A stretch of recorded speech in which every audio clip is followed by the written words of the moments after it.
Subway comparison பண்ண வந்திருக்கோம். First கிண்டில இருக்க சப்வே தான் வந்திருக்கோம். உள்ள நிறைய குட்டி குட்டி ஷாப்ஸ் இருக்கு. ஃப்ரூட்ஸ், ஃப்ளவர்ஸ், பேக் கடலாம் கூட இருக்கு. இங்க பாருங்க கேமராலாம் வச்சிருக்காங்க. ஒர்க் ஆகுதான்னு தெரியல, பட் வச்சிருக்காங்க. இன்னும் இந்த சைடுல எல்லாம் துப்பிக்கிட்டு தான் இருக்காங்க போல. நெக்ஸ்ட் நம்ம மெரினால கண்ணகி சிலைக்கு ஆப்போசிட்ல இருக்க சப்வே தான் வந்திருக்கோம். என்ன இது இவ்வளவு இருட்டா இருக்கு? அது ரொம்ப பெருசாலாம் இல்ல, சின்னதா தான் இருக்கீங்க. தண்ணியா இருக்கு இங்கெல்லாம். சரக்கு பாட்டில்லாம் விழுதுங்க.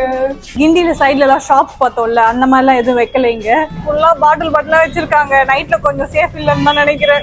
நெக்ஸ்ட் சென்ட்ரல் ஸ்டேஷன் கிட்ட இருக்க சப்வே தான் போறோம். இப்போ வந்து மெட்ரோ வந்துட்டதுனால எல்லாம் அங்கதான் போறாங்க. இங்க அவ்வளவா வரது இல்ல. முன்னாடி இப்படி நீட்டா இருக்காது, பெருசாவும் இருக்காது. இப்பதான் நல்லா ரெனோவேட் பண்ணிருக்காங்க போல.